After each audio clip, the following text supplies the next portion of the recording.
Atención México. Lo que acaba de ocurrir en Palacio Nacional durante la Mañanera del Pueblo no fue una conferencia de prensa cualquiera, fue una demolición política transmitida en vivo a todo el país. Alejandro Alito Moreno, el mismo personaje que se pasea por Washington entregando cartas contra su propia patria, acaba de recibir la humillación más devastadora de toda su carrera política. Y no fue en un debate parlamentario, no fue en una entrevista de televisión, no fue en un cara a cara mediático. Fue con una sola pregunta. Una pregunta tan sencilla, tan clara, tan directa, que dejó al líder del PRI sin argumentos, sin excusas, sin salida y sin dignidad política. La presidenta Claudia Sheinbaum Pardo no necesitó gritar, no necesitó insultar, no necesitó bajar al lodo de la confrontación barata. Necesitó solamente una pregunta, y con esa pregunta demolió toda la narrativa que Alito había construido durante meses en oficinas extranjeras. Quédense conmigo porque en los próximos minutos les voy a contar exactamente cuál fue esa pregunta, por qué destruyó políticamente al dirigente priista y cómo esta demolición dejó al PRI, ese partido que durante 70 años dominó a México, en el ridículo nacional más grande de las últimas décadas. Vamos a poner las cosas en contexto porque para entender la magnitud del golpe hay que entender de dónde venía Alito Moreno. Durante los últimos meses, el dirigente priista se había dedicado a construir una narrativa muy específica en el extranjero. Viajó a Washington en múltiples ocasiones, se reunió con congresistas republicanos, tocó puertas en el Departamento de Estado, en el Departamento de Justicia y en el Departamento del Tesoro. Entregó documentos formales solicitando que el gobierno estadounidense clasificara a Morena, el partido en el poder, como organización terrorista. Comparó a Morena con Batasuna, el partido político vasco que fue señalado por su relación con la organización armada ETA. Habló de presuntos vínculos con el crimen organizado, de supuesta intervención en procesos electorales, de un narcogobierno que según él controlaba nuestro país. Toda esa narrativa la construyó fuera de México, en oficinas extranjeras, ante públicos extranjeros, en idioma extranjero cuando la ocasión lo requería. Y todo eso lo hizo mientras seguía siendo dirigente nacional de un partido mexicano registrado ante el Instituto Nacional Electoral, financiado con recursos públicos mexicanos. Un dirigente mexicano pidiendo sanciones extranjeras contra su propio país. Esa es la magnitud del absurdo político que Alito construyó durante todo este tiempo. Pero antes de contarles cuál fue la pregunta demoledora que utilizó la presidenta, déjenme detenerme aquí un momento, porque el análisis que están a punto de escuchar no lo van a encontrar en los grandes medios corporativos que durante décadas fueron aliados del PRI. Si valoran la información honesta sin filtros partidistas, denle like a este video ahora mismo. Suscríbanse al canal y activen la campanita, porque este tipo de análisis directo solo lo encuentran aquí en este espacio dedicado a contar la verdad sobre lo que está pasando en la política nacional. Ahora vamos al corazón del asunto. La pregunta que utilizó la presidenta Sheinbaum fue formulada con la serenidad quirúrgica que la caracteriza. Frente a los reporteros acreditados en Palacio Nacional, cuando le preguntaron sobre las gestiones de Alito Moreno en Washington, la mandataria no se enganchó en el griterío. No descalificó personalmente al dirigente priista, no bajó al nivel de la confrontación barata. Simplemente formuló una pregunta que retumbó en todo el continente. ¿Dónde están las pruebas? Esas fueron las 3 palabras. ¿Dónde están las pruebas? 3 palabras que dejaron a Alito Moreno políticamente desnudo frente a millones de mexicanos. Porque esa pregunta aparentemente sencilla contiene una demolición argumentativa completa.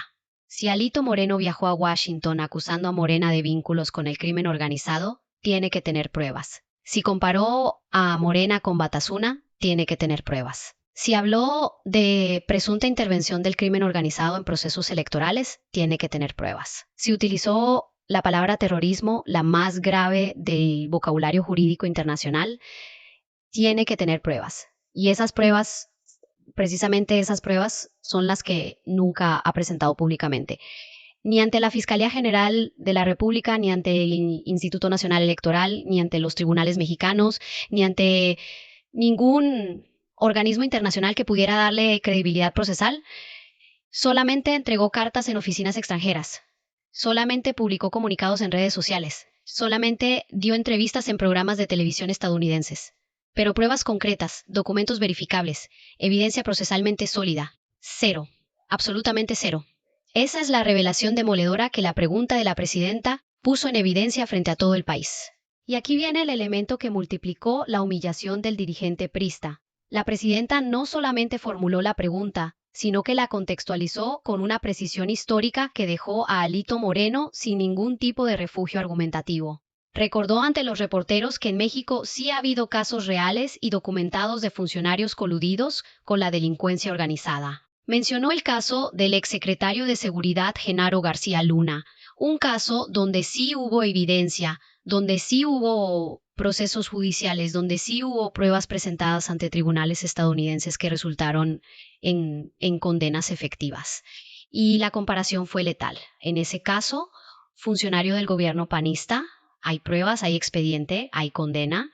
En el caso de las acusaciones de Alito Moreno contra Morena, no hay pruebas, no hay expediente, no hay condena, no hay siquiera una carpeta de investigación abierta en instancias mexicanas competentes. Solamente hay dichos, solamente hay declaraciones, solamente hay comparaciones ideológicamente cargadas, pero jurídicamente vacías. Esa diferencia es la que la presidenta puso sobre la mesa con una elegancia argumentativa que dejó al líder priista completamente descolocado. La reacción dentro del propio PRI no se hizo esperar. Los operadores políticos del partido, esos que durante décadas fueron expertos en manejar las crisis internas, no encontraron manera de defender la posición de su dirigente nacional. Porque defender lo indefendible es imposible cuando la pregunta es tan directa y tan devastadora.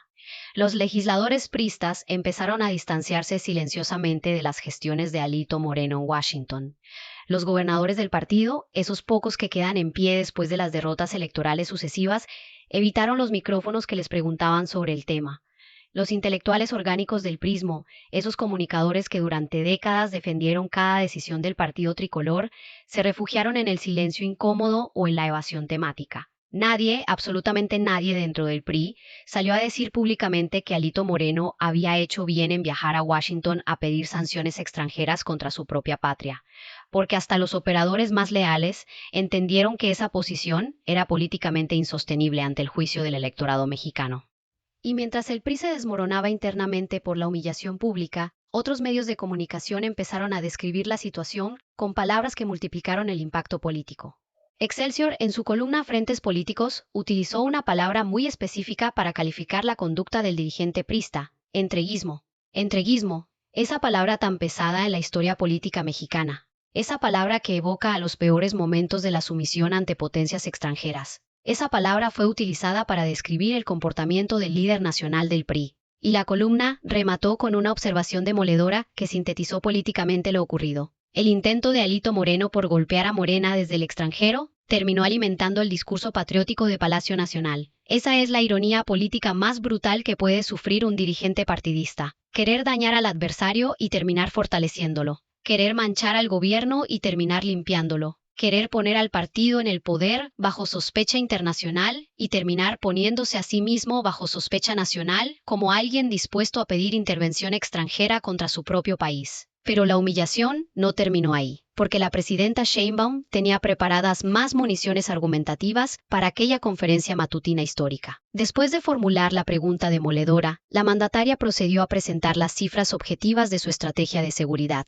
Esas cifras que Alito Moreno nunca menciona en sus giras internacionales. Una reducción cercana al 50% en homicidios dolosos desde el inicio del gobierno. Miles de laboratorios clandestinos desmantelados en operativos coordinados entre las fuerzas federales y estatales. Reducción documentada del paso del fentanilo hacia Estados Unidos. Detenciones de alto perfil que han desmantelado células importantes del crimen organizado. Datos verificables en registros oficiales, datos publicados por instancias competentes, datos que cualquier ciudadano puede consultar en las plataformas gubernamentales de transparencia. Frente a esos datos duros, la retórica alarmista de Alito Moreno quedó reducida a su verdadera dimensión. Discurso vacío contra hechos comprobables.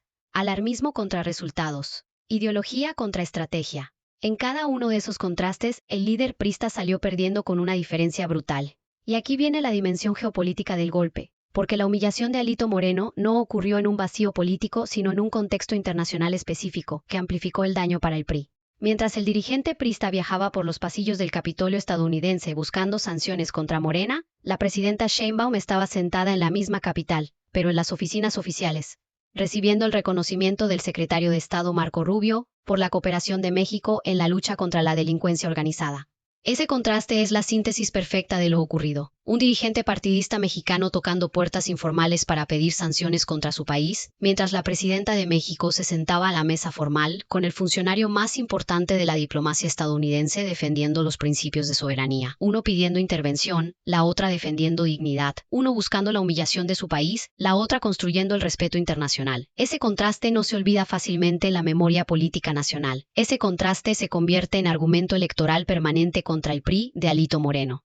La estrategia comunicativa de la presidenta ante toda esta situación ha sido magistral en su sencillez. No ha necesitado convertir cada aparición pública en un ataque contra el dirigente priista. No ha necesitado dedicar mañaneras completas a demoler políticamente a su adversario. Le ha bastado con formular preguntas quirúrgicas cuando el tema surge, presentar datos objetivos cuando corresponde y dejar que los resultados hablen por sí solos. Esa serenidad estratégica es lo que la ha convertido en una de las líderes políticas más respetadas del continente. Mientras Alito Moreno se dedica al espectáculo mediático internacional, la presidenta se dedica a gobernar. Mientras el dirigente priista busca aplausos en oficinas extranjeras, la mandataria busca resultados en cada rincón del territorio nacional. Mientras uno improvisa acusaciones sin pruebas, la otra construye una arquitectura de seguridad basada en datos verificables. Ese contraste de estilos es el que está definiendo la nueva geografía política del país. Y en ese contraste, el PRI de Alito Moreno está perdiendo terreno de manera irreversible entre los electores más informados del país. Otro elemento que multiplicó la humillación fue la respuesta del propio partido oficialista. Ariadna Montiel Reyes, presidenta nacional de Morena, no perdió tiempo en calificar las gestiones de Alito Moreno como un intento disfrazado de intervención extranjera, una acción que va directamente en contra de la soberanía nacional. Esa calificación desde la dirigencia del partido en el poder puso a Alito Moreno en una posición políticamente insostenible. Porque cuando el partido gobernante te acusa de buscar intervención extranjera y tú no puedes presentar pruebas de tus acusaciones originales, la percepción pública queda sellada. La ecuación política se vuelve muy simple para el ciudadano promedio. Por un lado, un gobierno que muestra datos, presenta resultados y defiende la soberanía. Por el otro lado, un dirigente partidista que viaja al extranjero, entrega cartas sin pruebas y termina siendo señalado como alguien dispuesto a la subordinación internacional. En esa ecuación, el ganador está claramente definido antes de que empiece cualquier proceso electoral formal. Y hay que hablar del daño interno que esta humillación está causando dentro del propio PRI, porque un partido político no puede sobrevivir indefinidamente cuando su dirigente nacional se convierte en un lastre para la marca partidista. Los operadores del PRI en los estados están reportando dificultades crecientes para posicionar las agendas locales cuando la conversación nacional está dominada por el ridículo internacional de Alito Moreno. Los candidatos priistas a puestos de elección popular están enfrentando el escepticismo de los electores que ven al partido tricolor como una fuerza política incapaz de defender la soberanía nacional. Los intelectuales cercanos al prismo están debatiendo internamente si tiene sentido mantener el liderazgo actual o si es necesario un relevo dirigencial para intentar rescatar lo poco que queda de la histórica marca partidista. Esas conversaciones internas, esas dudas orgánicas, esa erosión de liderazgo son consecuencias directas de la humillación pública que la presidenta Sheinbaum le infligió con una sola pregunta. Y para poner la cereza sobre el pastel de esta demolición política, la presidenta cerró aquella conferencia matutina con una frase que se volvió inmediatamente viral en redes sociales. Esa frase que se ha convertido prácticamente en el sello distintivo de sus pronunciamientos cuando se le pregunta por las acciones del dirigente priista. La derecha no pinta. Esas 4 palabras. La derecha no pinta. Una frase que sintetiza políticamente el momento histórico que está viviendo el país. Una frase que constata que las fuerzas conservadoras nacionales, incluido el PRI bajo el liderazgo de Alito Moreno, han perdido la capacidad de influir en la agenda política nacional. Ya no son actores relevantes, ya no son referentes intelectuales, ya no son opciones electorales competitivas. Son solamente ruido, son solamente teatro, son solamente espectáculo mediático, sin sustento programático.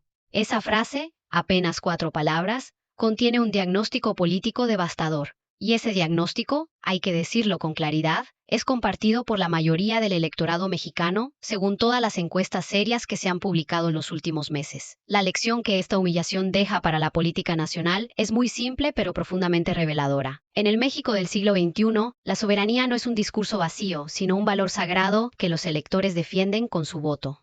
Los dirigentes políticos que crucen la línea de buscar intervención extranjera contra su propio país pagarán un costo político altísimo.